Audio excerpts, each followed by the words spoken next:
pedindo desculpa a vocês, tivemos um pouquinho de atraso hoje devido a problemas técnicos, mas estamos aqui, graças a Deus, para mais um ponto a ponto, hoje com o nosso amigo Josinaldo, que a gente vai falar um pouquinho da doutrina. A gente fala tanto da doutrina, mas por que estudar essa doutrina? Por que ela é tão importante e o que ela nos traz? Então, a gente vai conversar um pouquinho sobre isso.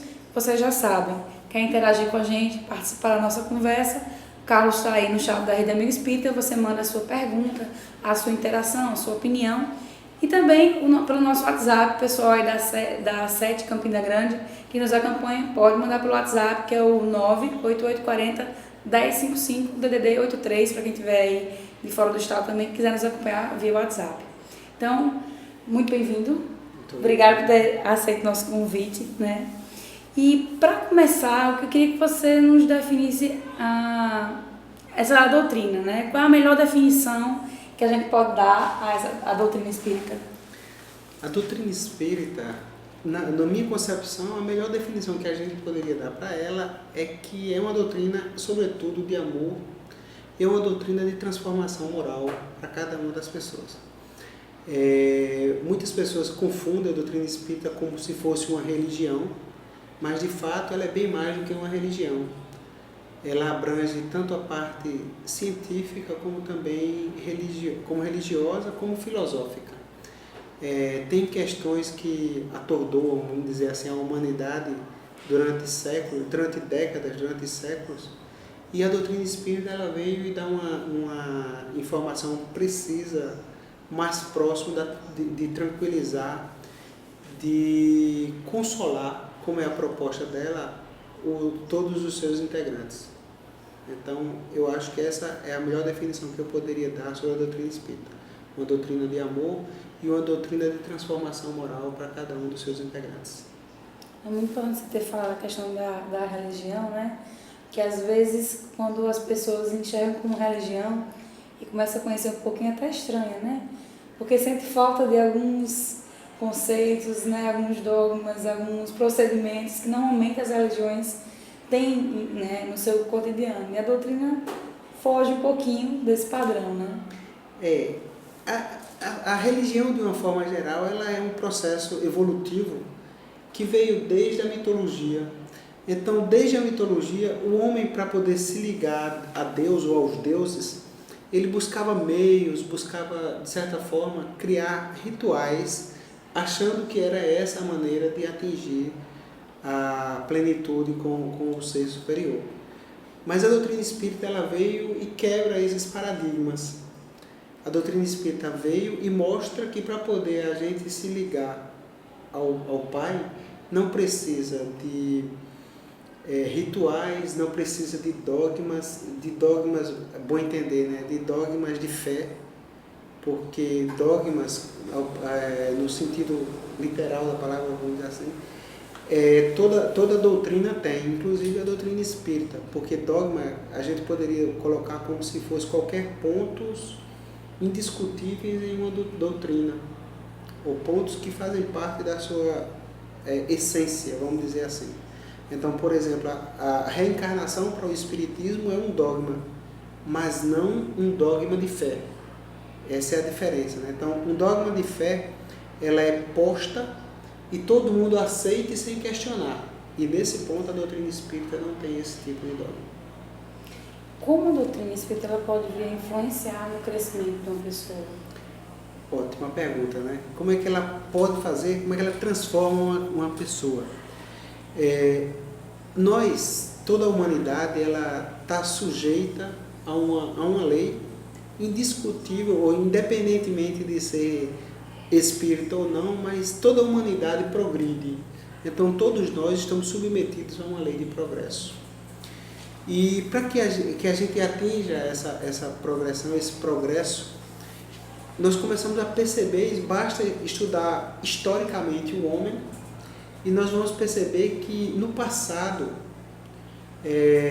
quando o instinto reinava na humanidade, nós éramos muito mais próximos da animalidade. Então, por exemplo, matar um ser para se alimentar fazia parte do nosso cotidiano. inclusive até abandonar os mais fracos, fazia parte do nosso cotidiano. Só que com a nossa transformação, o nosso progresso moral, nós vamos perceber que na realidade não precisa eu sacrificar os mais fracos para poder crescer. E a doutrina espírita ela é importantíssima nesse ponto, porque ela conscientiza cada um de nós, conscientiza nós como seres individuais, nós como seres espirituais, nós como seres filhos de Deus, que temos essa linha. Então, a doutrina espírita ela entra de uma forma bem clara, mostrando a cada um dos integrantes, a cada uma das pessoas que buscam conhecê-la, como é que faz para poder se aproximar com Deus. Então, por exemplo, é muito comum a gente perceber em outras doutrinas, em outros segmentos, ser proibido fazer algum ponto. Olha, não pode ter vícios, não pode ter aquilo, não pode ter aquilo outro. Então, tudo isso faz parte de doutrinas. E a doutrina espírita, ela chega e, na realidade, ela não proíbe ninguém de fazer nada. Ou seja, nós somos livres para fazer o que bem entendemos. No entanto, ela conscientiza a cada um de nós sobre a responsabilidade de que cada ato nosso pode gerar como consequência ali adiante. Então, ela mostra claramente a lei de causa e efeito em nossa vida. Então, a transformação do homem se dá pela conscientização da causa que ele está fazendo agora para a consequência futura. Ou seja, fazendo bem claro aquela explicação da máxima de Jesus, quando ele diz que a semeadura é livre, mas a colheita é obrigatória. A gente já tem aqui as nossas primeiras interações.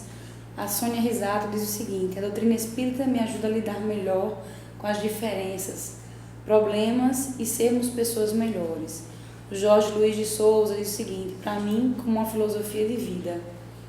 E a Bianca Mara Fátima Vitoretti diz o seguinte: nos esclarecendo a respeito da dinâmica da reencarnação. E a Sônia Risato: mas confesso que depois de muito baixar a cabeça, a gente cansa.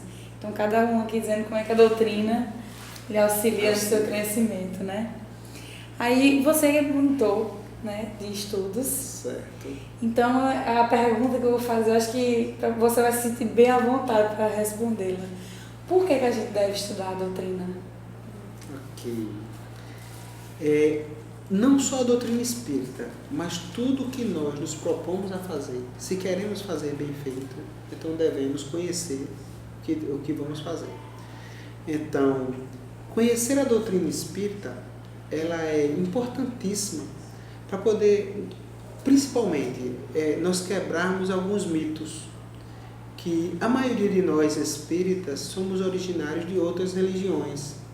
Então, outras religiões elas já carregam o pensamento nosso de alguns dogmas, vamos dizer assim, alguns mitos que a doutrina espírita tem que na realidade não tem. Então, o conhecimento da doutrina espírita, o estudo da doutrina espírita é importante para que, de fato, nós nos transformemos em homens de bem e que não sejamos enganados, acima de tudo, né? Jesus ele alertava, né, que conhece-se uma verdade, conhece a árvore pelo fruto que dá. Então, para que a gente não cometa o erro de achar que estamos numa árvore frondosa espírita e dentro dessa árvore tem alguns frutos que não foram colocados por ela, então é importantíssimo o estudo. Então, é comum, por exemplo, a gente ver algumas pessoas, inclusive do movimento espírita, que não estudam, que começam a inserir alguns pontos dentro do movimento espírita que, de certa forma, termina prejudicando o arcabouço da doutrina espírita. E isso, só para que nós tenhamos cuidado e chamemos bem a atenção sobre esse ponto, a doutrina cristã, quando Jesus esteve aqui, que ensinou a sua doutrina para nós, ele ensinou, sobretudo, que nós devemos amar, e amar um ao outro independentemente de qual a condição do outro. E nunca, em nenhum momento, Jesus ensinou aos homens que deveria-se, por exemplo, matar em nome de Deus. Mas os seus seguidores foram inserindo pontos, inserindo algumas coisas, inserindo as suas opiniões pessoais, e com o passar do tempo, na época das cruzadas, por exemplo, a partir do ano 1000, começa-se, por exemplo, os cristãos matarem outros povos, querendo impor a mensagem cristã para esses outros povos. Então, consequentemente, isso foi uma distorção da mensagem de Jesus. Então, sempre nós espíritas temos que ter esse cuidado de não querer distorcer a mensagem espírita, para que nós não possamos depois, no futuro, cometermos esse tipo de deslize que a humanidade cometeu com o cristianismo. Então, o estudo ele é fundamental para isso. E também para que nós não sejamos enganados. Por exemplo, nós temos a capacidade de discernir o que é uma mensagem verdadeiramente espírita, o que é uma mensagem verdadeiramente cristã das outras mensagens. Então, com o conhecimento, e só o conhecimento nos dá essa capacidade de saber discernir, saber separar o joio do trigo. Então, é por isso que é importantíssimo o estudo dentro de qualquer doutrina. E como eu estou falando aqui como porta-voz, vamos dizer assim, da doutrina espírita, então o estudo ele é fundamental, essencial e indispensável na casa espírita. Até para a fé ser raciocinada, né? Até para que a fé justamente para não acontecer o que a gente vê tanto por aí, essa matança em nome de Deus, né? Com certeza. Que justamente não é uma fé raciocinada. Então temos mais interações aqui. A Bianca Maia diz o seguinte: devemos mesmo nos preocupar em saber os porquês das nossas escolhas. A quem muito foi dado, muito será cobrado. Melhor não ser espírita a ser e não procurar praticar. Estudar é uma necessidade, a doutrina espírita é também uma ciência, e como toda ciência deve ser estudada continuamente.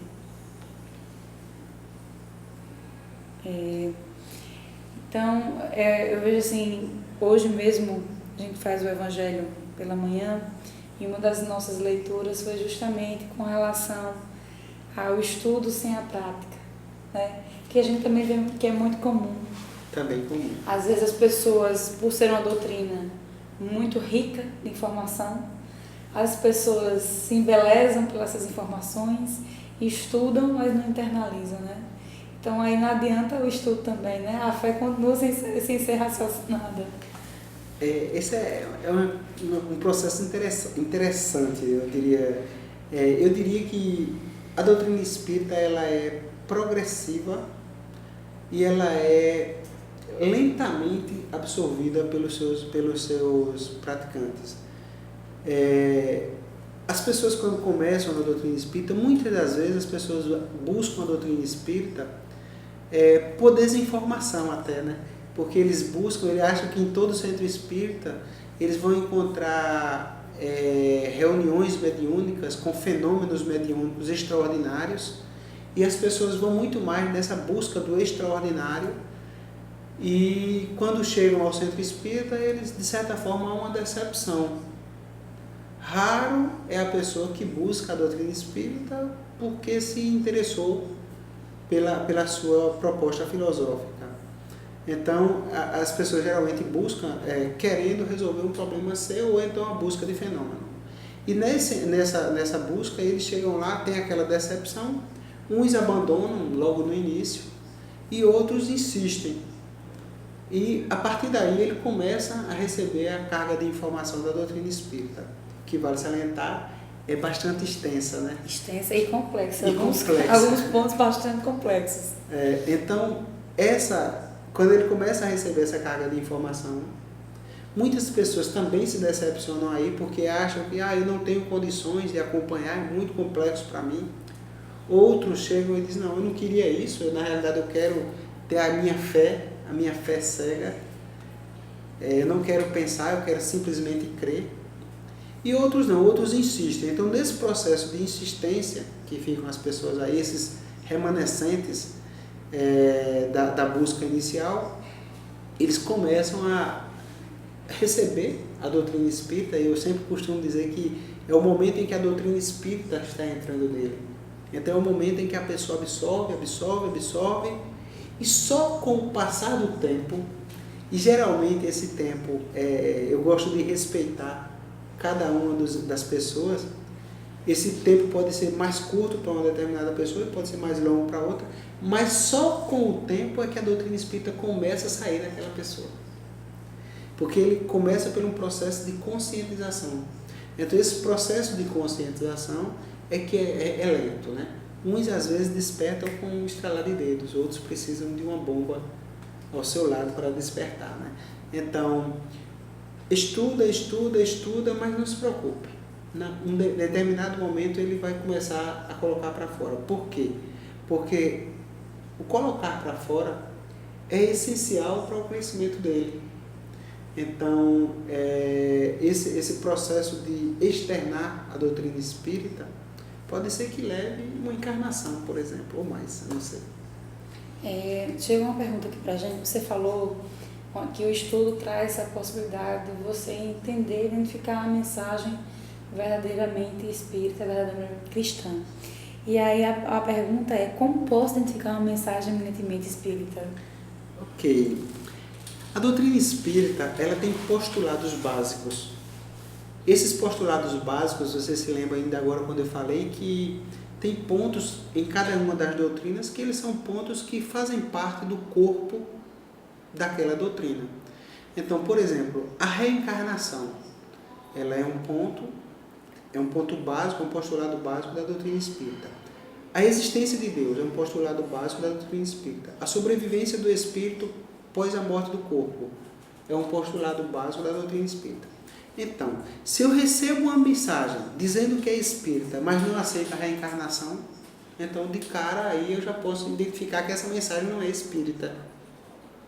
Se eu identifico uma mensagem, recebo uma mensagem, e essa mensagem, por exemplo, diz que ela não existe vida após a morte, então de cara aí eu já posso dizer, olha, essa mensagem não é espírita.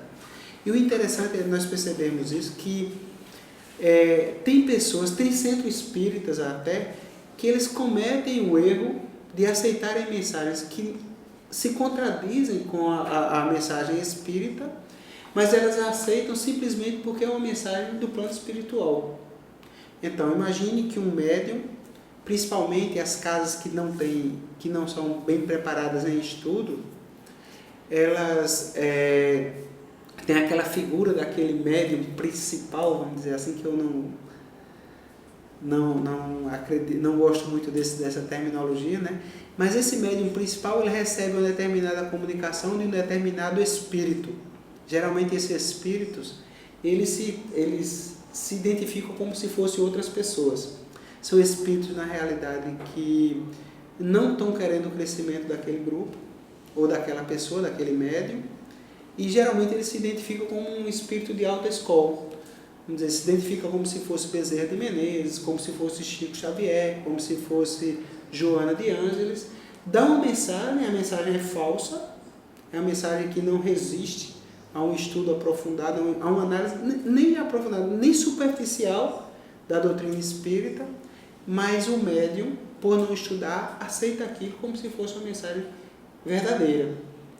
E se a gente for questionar, mas essa mensagem não condiz com a mensagem espírita, ele vai de certa forma se doer, os seus melindres vão aflorar e vai causar até um certo aborrecimento, porque o médium aceita, você está duvidando da mensagem de Bezerra de Menezes que está ao meu lado. Na realidade, nós sabemos que não é Bezerra de Menezes coisa nenhuma que está ali se comunicando com ele, porque não é uma mensagem espírita. Quais são as consequências para aquelas casas espíritas que ainda não têm um estudo implantado, ainda tem essa lacuna? Ok. Essa agora mesmo eu falei de um assunto interessante sobre essa figura do médium principal que recebe espírito e um espírito X lá e se identificando, e nós percebemos que na realidade não passa de uma mistificação, que pode ser inclusive uma mistificação por parte do médium ou por parte do espírito.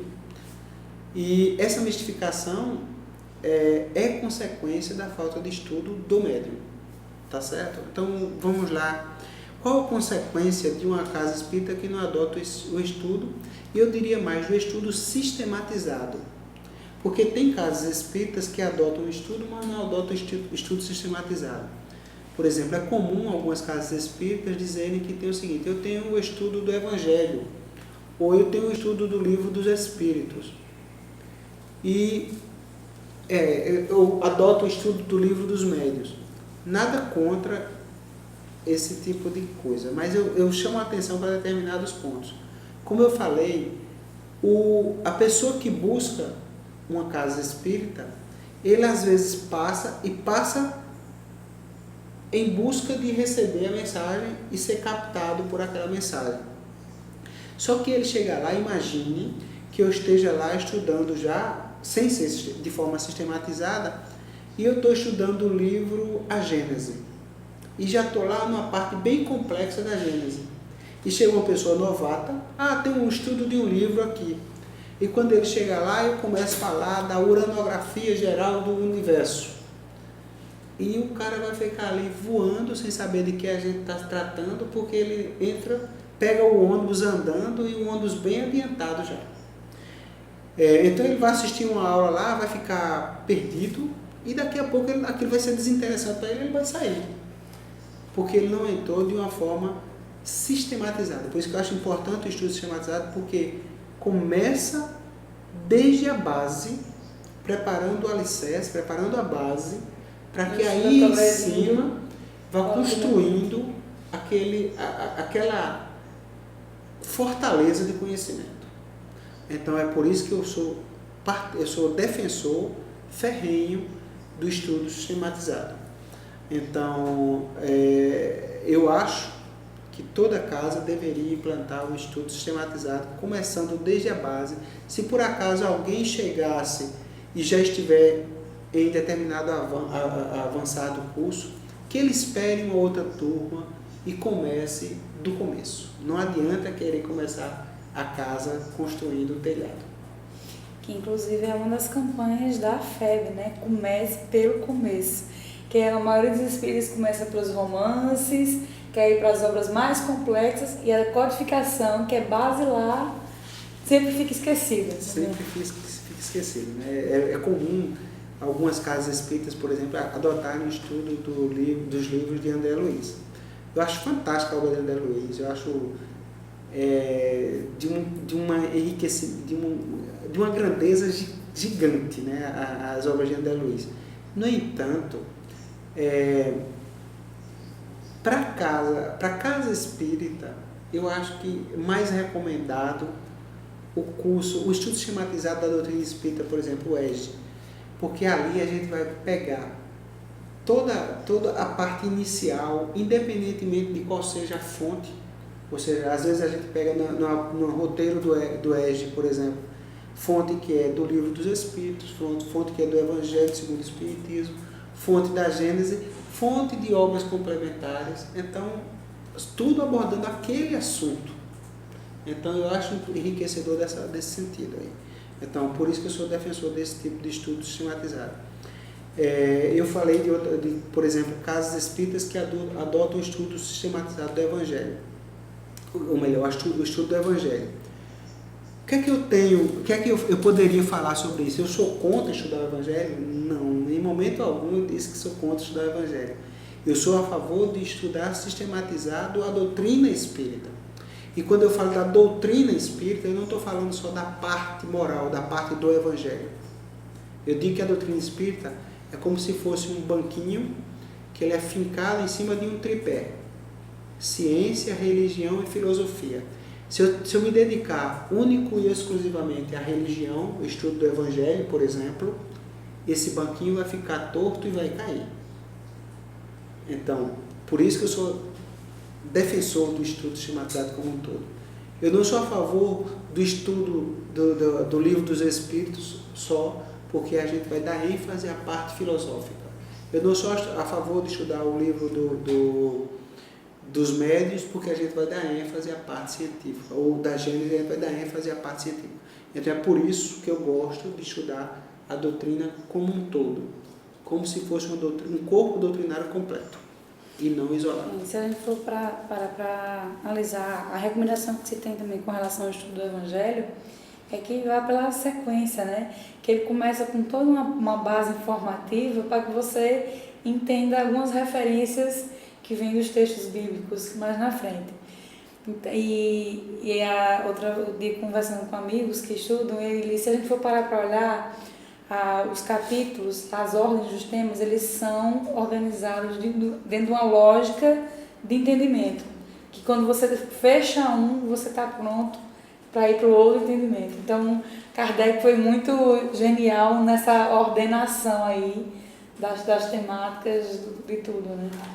Eu diria que uma das partes mais interessantes, por exemplo, que eu acho do Livro dos Espíritos é a introdução, né? Os prolegômenos, como diz lá. Porque ali ele vai fazer ele busca desde que Sócrates, todo mundo pula a introdução, desde né? Platão, tal. E muita gente não lê, nem sabe nem que existe, né? Essa parte inicial. Começa logo na pergunta número 1, que é Deus, e esquece uma parte importantíssima do Livro dos Espíritos. Então, cuidado, quando a gente resolver a ler. Tem uma história bem interessante de um amigo meu, ele sempre conta essa. Tem pessoas que têm o hábito de abrir aleatório, né? Abre aleatório e lê. Só que esse aleatório, ele é meio viciado, porque geralmente a gente tende a abrir no meio do livro, né? Opa, aleatório, mas é mais ou menos no meio. E se eu falar de um livro que é rotineiramente aberto, ele vai ficar viciado, porque quando muito abre, ele vai ficar... Então, fácil de abrir naquela mesma a tendência de abrir sempre no mesmo lugar. E outra, né? Geralmente a gente, quando está lendo, pega uma parte só de uma leitura dessa, né? A gente não sabe nem o contexto inicial. O que é que qual o assunto que está sendo abordado para poder eu pegar, por exemplo, no Evangelho, uma explicação dos Espíritos. Ele está explicando o que se eu não vi o início? Né? Então, cuidado com esse tipo de leitura que eu acho, né? Aí esse meu amigo ele fala que tinha uma pessoa que tinha o hábito de abrir a Bíblia e lia um versículo assim, né? Sempre que acontecia uma coisa. Aí ele disse, estava numa situação aflita e ele abre a Bíblia e lê um versículo. Aí tinha uma pessoa lá que tinha acabado de matar outra pessoa e era uma cena chocante, né? E o cara olhou e disse, rapaz, vamos abrir a Bíblia aqui para ver o que é que diz o versículo da Bíblia. E abriu a Bíblia viciada em determinado ponto e diz assim, vai e faz o mesmo. Então, fazer o mesmo, com certeza, não era a leitura recomendada para aquele tipo de cena. Com certeza. Nós temos a pergunta aqui, a Sônia Risada, é o seguinte: porque toda vez que a gente tenta buscar entendimento, algumas energias negativas tentam nos desviar do nosso caminho. Isso é bem interessante, esse tipo de pergunta, né? Porque, geralmente, a gente tende a atribuir culpa a outros, né? As situações, na realidade, a gente está querendo, de certa forma, uma desculpa para poder perseverar em determinado ponto, né? Claro que tem pessoas, tem momentos, tem espíritos, tem entidades que não querem o nosso crescimento e vão, de certa forma, barrar. Mas a melhor maneira que a gente tem sobre isso, para poder resolver esse problema, é insistindo no bem, né? Ou seja, se eu tenho certeza que tem alguns espíritos que não são espíritos bons, que querem atrapalhar o meu progresso, e eles estão conseguindo, primeiro, eu estou dando a brecha, abrindo a brecha para poder fazer isso. Segundo, a melhor maneira de afastar os maus espíritos é atrair os bons espíritos. Então, persista no bem, que esses espíritos eles não resistem a ficar. E preste atenção na sintonia, né? E preste atenção na sintonia. Orar e vigiar. Com certeza. Nós temos um comentário aqui, o Hilário Casimiro diz o seguinte: o EJO mudou minha visão sobre diversos assuntos. Os conhecimentos adquiridos nele foram fundamentais para buscar entendimentos e me trouxeram esclarecimentos. Eu tomei o salão de EGE e assim, foi depois de muitas tentativas, toda vez que eu estava, aí aconteceu alguma coisa, tinha que sair, né? Sempre tem isso. Mas se for o caso da nossa amiga aí, né, que está tentando estudar e não consegue, mas a gente tem que persistir, né? Tem que ir. E com relação, a gente estava falando sobre a questão dos estudos na casa, a gente não pode esquecer que trabalhador tem que estudar, viu, minha gente? Tem que estudar, tem que fazer o tratamento também, né? Educação de sentimentos. A gente precisa estar sempre buscando a nossa melhoria também, porque como é que a gente vai trabalhar se não tiver bem, Com certeza. Né? Sobre essa parte de estudo sistematizado, né? E que nós devemos estudar sempre. Eu acho que eu já monitorei, eu acho que mais de dezenas de turmas de EGE, do início ao final. Ou seja, eu já vi o roteiro do EGE pelo menos umas 10 vezes, né? E o interessante é que cada vez que eu vou dar um roteiro que eu já dei 10 vezes para trás ou mais vezes para trás, eu sempre dou de uma forma diferente. Porque tem alguma coisa que eu não consegui captar, ou melhor, ou alguma coisa que passou despercebido por mim, que quando eu vou fazer esse roteiro novamente, aí eu percebo e já passo para os ESDianos novos, né? Então, eu já fui monitor aqui na Federação, já fui monitor em vários centros espíritas aqui de João Pessoa, e sempre eu estou envolvido com o estudo sistematizado. Fora que o estudo assim, em grupo, ele propicia até você ter outros entendimentos. Porque às vezes a gente sabe que tem alguns assuntos que são tão complexos, que foge tanto da nossa visão material, que a gente não consegue chegar no entendimento tão claro. E às vezes essas discussões em grupo, né, cada um traz o que está entendendo, e ali a gente vai conseguindo formar um conhecimento. Então, o estudo em grupo também é muito bom. Com relação ao EGE, qualquer pessoa pode iniciar o EGE? Vamos lá. Eu já peguei alunos de EGE ou ESDianos com doutorado. Ou seja, pessoas que estavam fazendo doutorado na universidade e fizeram EGE comigo. Eu já peguei aluno do EGE que não sabia ler. Então, e vale salientar, foi uma das experiências mais gratificantes que eu tive no EGE. Foi aqui numa turma na Federação, em que tinha uma senhora ela já tinha mais de 70 anos, e ela dizia, ela começou a fazer o EGE comigo, né? Foi comigo e com o Valdomiro. Valdomiro, um companheiro nosso aqui que já partiu para o plano espiritual e nos deixa saudade, com certeza. Mas estava eu e o Valdomiro monitorando essa turma, e eu tenho um hábito, né, quando às vezes em determinada dinâmica do EGE, eu peço para a pessoa ler determinado assunto, né? E essa leitura ela não é direcionada a uma pessoa só. Pode ser qualquer um das que estejam ali na turma. Então, eu sempre perguntava a uma, outra pessoa, e em determinado momento eu chamei essa mulher e pedi para ela ler. E ela inventou uma desculpa na hora, tal, e passou para outra pessoa, e a outra pessoa leu, e a gente continuou a aula. Eu não percebi nada, tal, nós continuamos. No final da aula, já com passado assim, algumas aulas, que foi havendo a sintonia entre monitor e ESDiano, monitor e aluno, essa mulher me procurou e disse o seguinte, ela muito carinhosa: meu filho, eu queria pedir um favor a você, né? Como eu falei, ela já tinha idade de ser minha avó, tinha mais de 70 anos. E ela disse o seguinte: meu filho, eu queria que você não pedisse para eu ler, não. E eu achei estranho, mas por quê? A senhora não gosta de participar? Eu falei: não, é porque eu não sei ler. Aí eu disse: não, então não tem problema. O importante é que a senhora esteja entendendo. A senhora está gostando? Ela falou: meu filho, isso está sendo uma realização para mim. Eu já tentei fazer esse estudo várias vezes. E por várias vezes no centro espírita que eu frequentava, me foi negado.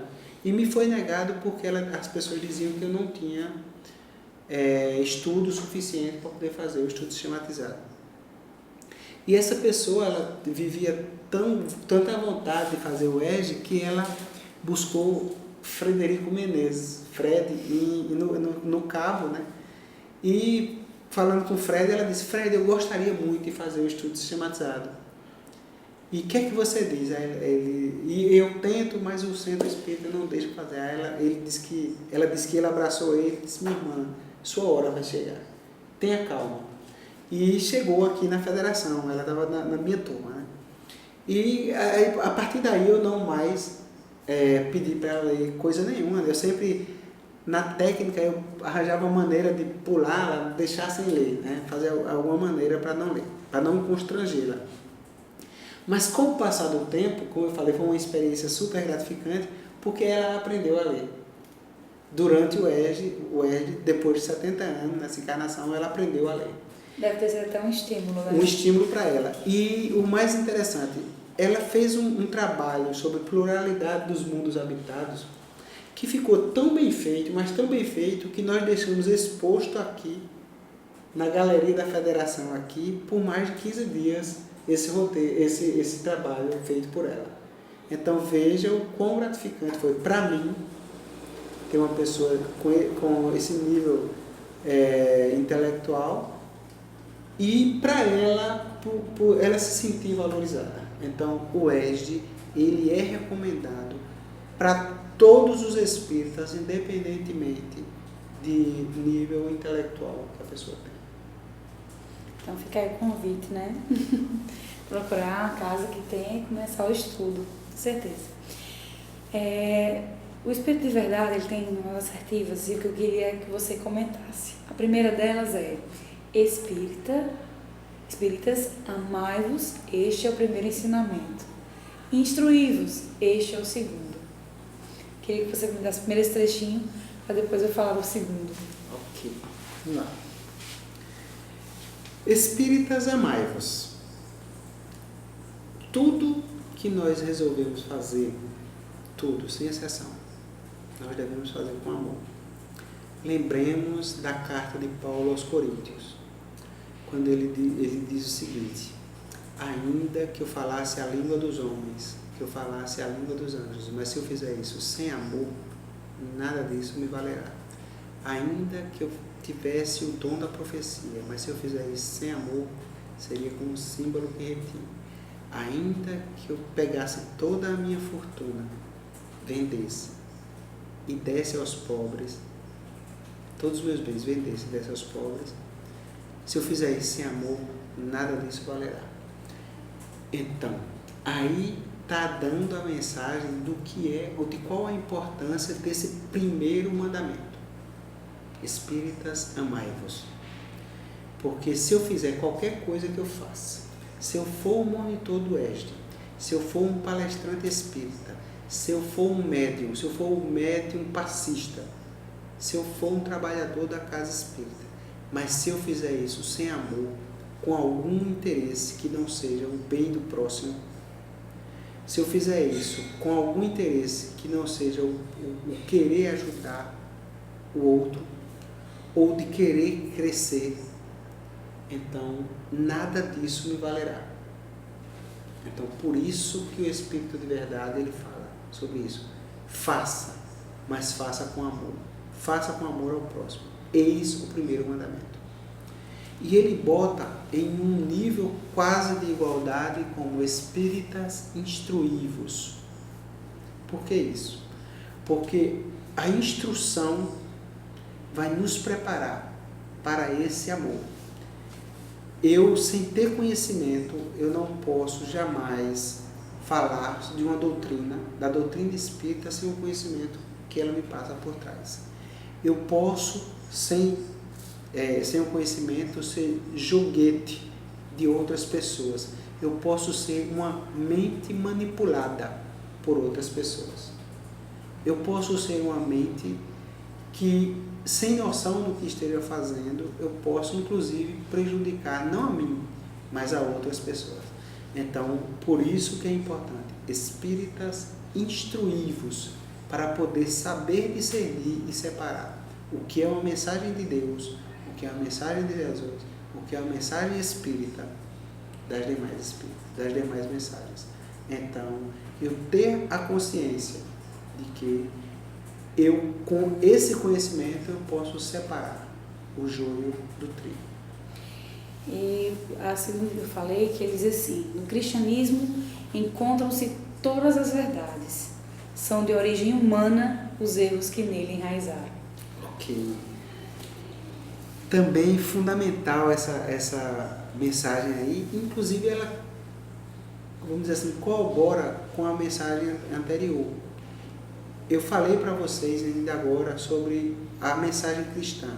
Quando Jesus esteve aqui, o que é que ele nos ensinou? Amar ao próximo, a Deus sobre todas as coisas e ao próximo como a si mesmo. Que eu devo perdoar sempre. Que eu devo nunca julgar os outros, olhar o arqueiro no olho do outro. Que eu devo amar inclusive aos meus inimigos. Que eu devo jamais julgar ou condenar ninguém. Então, essa é a mensagem de Jesus. Então, essa é a mensagem cristã. Ele, inclusive, quando ele veio, ele não veio dizendo que foi para determinado povo A ou B, não. Ele veio e disse que veio trazer a mensagem para toda a humanidade. Inclusive, ele disse que veio trazer a mensagem para os que são doentes da alma. Porque esses sim é que precisavam dele. É por isso que ao seu redor, pessoas que eram condenadas pela sociedade, como as pessoas que eram prostitutas, como as pessoas que eram cobradores de impostos, que as pessoas que tinham determinadas chagas, eram leprosos, todos esses que eram alijados da sociedade, eles se unem a essas pessoas. Então, foi isso que Jesus nos ensinou. E exemplificando. Então, esse é o exemplo que nós devemos seguir.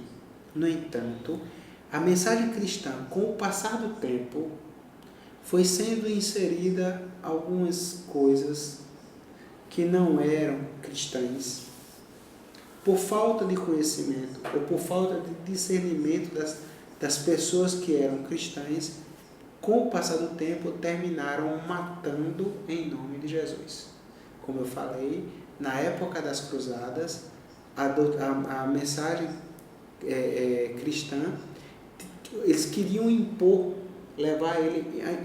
a mensagem a todo custo. E se não aceitasse, matasse as pessoas. Então a gente viu isso com as cruzadas, a gente viu isso depois com a Inquisição. E tudo isso a gente começa a perceber que as pessoas matando em nome de Jesus. Não foi isso que Jesus falou. Então, todas as falhas do cristianismo foi, com certeza, de origem humana. Tenhamos cuidado para que não cometamos o mesmo erro com a doutrina espírita. Porque qualquer falha que houver dentro do movimento espírita, fique certo, não é de origem doutrinária. É de origem dos homens que não estudam e inserem os seus pensamentos dentro da doutrina espírita. É por isso que eu já vi alguns centros espíritas, por exemplo, falando de cromoterapia, falando de garrafadas, falando de N tipos de terapias que podem até funcionar. Quem sou eu aqui para julgar? Nem sei se funciona ou não. Mas a única coisa que eu posso afirmar, não é espírita. Não é espiritismo. Pode ser qualquer coisa, menos espiritismo. Então, essa é a diferença, essa é a importância que eu vejo. Então, tenhamos cuidado para que, com o passar do tempo, a gente não vá inserindo penduricalhos na doutrina pura, como aconteceu com o cristianismo. A gente tem todo cuidado para manter ela mais pura e translúcida possível da sua essência. O interessante é que o espiritismo, ele veio e resgata a doutrina cristã para a sua origem. Assim como aconteceu, por exemplo, com Lutero. Então, Lutero veio e trouxe o cristianismo para a sua origem, para o seu eixo. E, novamente, as pessoas, inclusive os descendentes de Lutero, começam a se desviar também. Então, ao cristianismo veio, a doutrina espírita veio, volta ao cristianismo redivivo, ao cristianismo origem. Então, que a gente não cometa o mesmo erro. A gente tem que aprender também com os erros dos outros, né? Se a gente se achar tão superiores assim, né? A gente não vai cometer o mesmo erro, a gente é diferente, aí a gente já está errando, já está caindo no erro. Qual a melhor forma de estimular, de incentivar a evangelização infanto-juvenil, não só para os filhos, mas também para os pais? Que eu acho que é a maior responsabilidade, né, de trazer, de tentar passar para o filho a importância desse momento. Eu diria que nós, a humanidade de uma forma geral, está passando por um momento, vamos dizer assim, difícil, porque é o seguinte, o que é que está acontecendo com os tempos modernos? Tanto o homem como a mulher, eles precisam sair para o trabalho. E precisam sair para o trabalho, é uma exigência praticamente da vida moderna, dos tempos modernos. No entanto, eu tenho uma preocupação muito grave com os nossos descendentes. O que faremos com os nossos descendentes? Muitas pessoas estão querendo terceirizar a educação dos filhos. Então, a terceirização da educação dos filhos é chegar, vamos botar o meu filho em escola integral. E passa, se possível, todos os dias em escola integral, só tendo contato com o filho à noite, só que à noite todos estão cansados, mulher, homem e criança, porque passam um dia numa jornada dessa, e não tem tempo de lidar um com o outro. E essa convivência familiar está faltando e com certeza está preparando uma nova turma aí que eu não sei como é que vai ser daqui para frente. Da mesma forma, sobretudo eu diria sobre o ensino religioso, o ensino moral, eu acho que é fundamental, é importantíssimo para a família que os pais passem para os seus filhos o seu conhecimento, o seu ensinamento moral. Muitas pessoas, inclusive eu já vi pessoas questionando, dizendo que não, ele não tem que ser assim porque ele tem que escolher o caminho dele no futuro.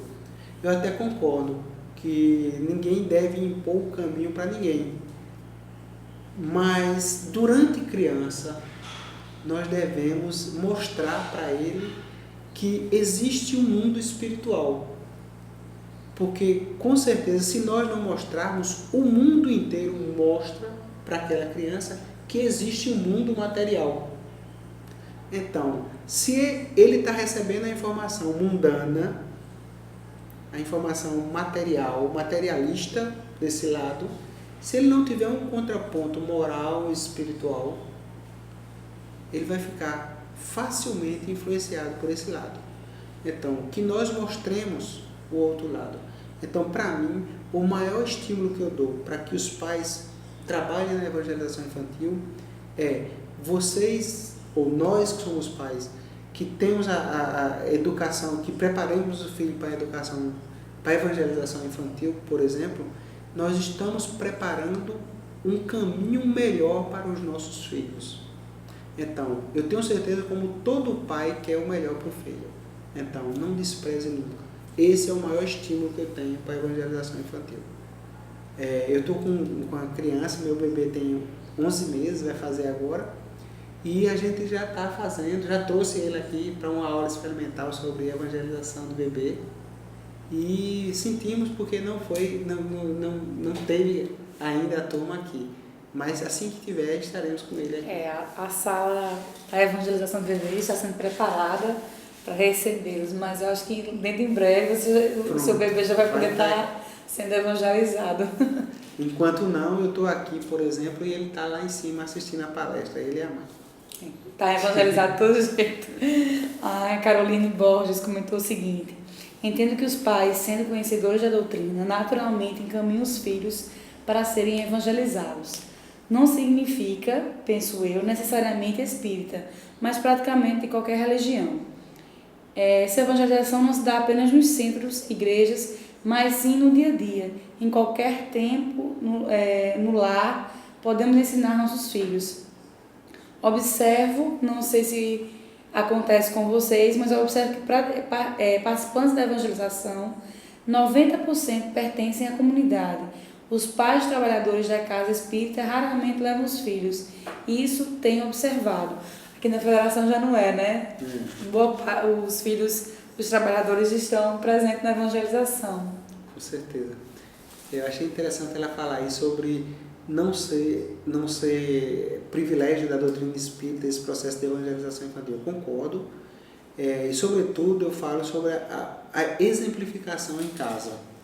Eu sempre digo o seguinte, olha, nós espíritas temos o hábito de fazer o culto do evangelho no lar, ou o evangelho no lar, como alguns preferem, ou a reunião do evangelho no lar, como queira chamar.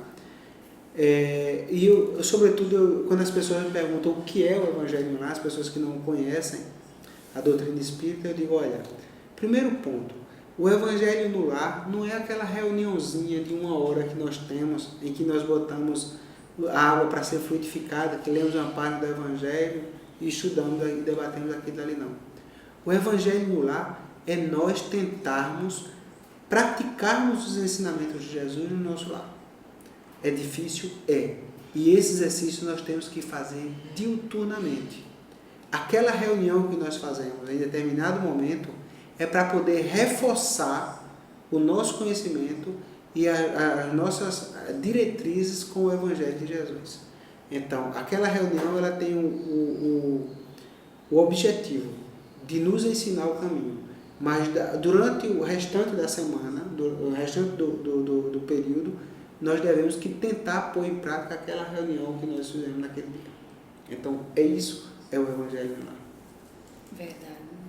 E até que ela comentou a questão desse exemplo, né, do dia a dia, que às vezes a gente lê, estuda, mas age completamente diferente, aí o filho fica, e aí, né? E tem uma coisa interessante, né, que eu acho sempre, antigamente o povo tinha um hábito, olha, faça o que eu digo, mas não faça o que eu faço. Isso no meio espírita, isso em momento, isso não cola. E sem educação do filho não cola. Ou seja, nós pais temos que ter em mente, faça o que eu digo e faça o que eu faço. Então nós somos o espelho para os nossos filhos. Nós somos o exemplo para os nossos filhos. Então essa conversa não cola com nós espíritas que conhecemos a doutrina espírita.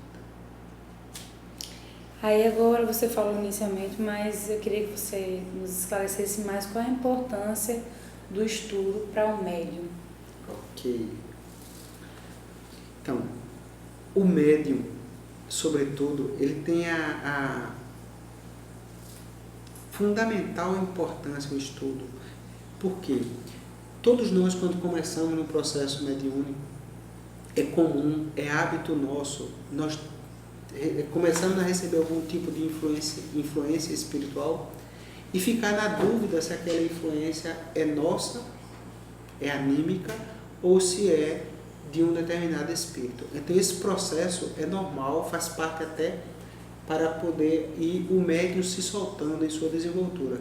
Muitas das vezes tem uma mensagem dele mesmo, é uma mensagem que está, vamos dizer assim, vou falar de uma forma mais simples, está no seu inconsciente, no inconsciente do médium, que pode ser de uma experiência dessa vida, como pode ser uma experiência de uma vida passada. Então ele tem aquela mensagem gravada dentro dele, em que em determinado momento, quando ele entra no processo de vamos dizer assim, de meditação, de transe mediúnico, ele libera aquele pensamento e aquele pensamento ele não sabe qual a origem. Então pode ser dele, bem como pode ser de um espírito. Então como é que eu vou saber se a mensagem é minha ou do espírito? Só com o passar do tempo, só com o estudo, só com a capacidade de prática é que nós vamos saber separar uma da outra. E o mais importante de tudo é que o médium, quando ele não estuda, quando ele não conhece a doutrina espírita, ele pode ser vítima de espíritos mistificadores. Então, o que é um espírito mistificador? É um espírito que está mentindo. Então, ele está mentindo, ele está fazendo um processo de mistificação, ele está, de alguma maneira, querendo enganar aquele médium. E se o médium não for estudioso, não for preparado, ele facilmente é enganado por aqueles espíritos. Então, eu falei aqui exemplos de médiuns que recebem uma mensagem que um determinado espírito brincalhão chegou e disse que era de Bezerra de Menezes, o médium, por não ser preparado, ele divulga aquela mensagem como se fosse verídica, e que é uma mensagem falsa que não se sustenta a uma análise espírita, por exemplo, análise de qualquer pessoa. Pois é, então é estudar sempre. Sempre. Meu amigo, muito obrigada. Nosso tempo esgotou por hoje. Vocês aí de casa, né, já sabem. Quem parou os estudos, vamos voltar a estudar. E quem está estudando, vamos nos manter firmes e fortes, né? No dia a dia vai ter suas atribulações, mas a gente tem que dar o nosso jeito e continuar estudando. Perseverar, com certeza. E antes de acabar, eu queria só falar com vocês rapidinho, porque recentemente muitas tragédias, a gente pode usar o termo tragédias, vem acontecendo no Brasil, na França, e a gente vê as pessoas tão, né, sentidas com isso tudo. Eu acho que a gente tem que ter a nossa colaboração da melhor forma que a gente puder ter.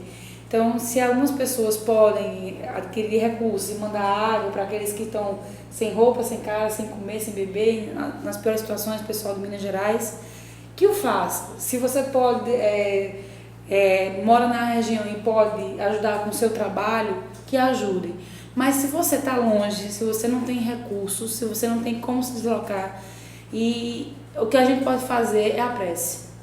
Então fica o meu pedido a todos vocês que a gente entre em prece, que a gente não nos deixe contaminar por esse clima de ódio, né? Esse clima de raiva, de buscar culpados, de prender, de matar, de exterminar pessoas por um sofrimento. A gente tem que sim se compadecer com o sofrimento do outro, mas vamos nos voltar à prece, vamos nos voltar ao serviço e manter a vibração, né, elevada e colaborar com a espiritualidade nesse trabalho, que é doloroso, que é sofrido, mas a gente sabe que está sob o comando da espiritualidade superior. Então não vamos nos esquecer isso. Se a gente estuda a doutrina, a gente sabe que essas coisas não foram acontecimentos desprogramados na espiritualidade. A espiritualidade estava ciente de tudo e está trabalhando arduamente para que as coisas tomem o devido lugar após essa tragédia toda. Mas a gente pode colaborar com a nossa prece. Então vamos acalentar as nossas emoções, entrar em prece e buscar ajudar da forma que podemos, seja com recursos, seja com trabalho ou seja com prece. Então fica aí o nosso apelo para vocês aí de casa. Fiquem com Deus, tenham uma ótima semana e a gente conta com vocês no próximo domingo para mais um Ponto a Ponto. Até lá!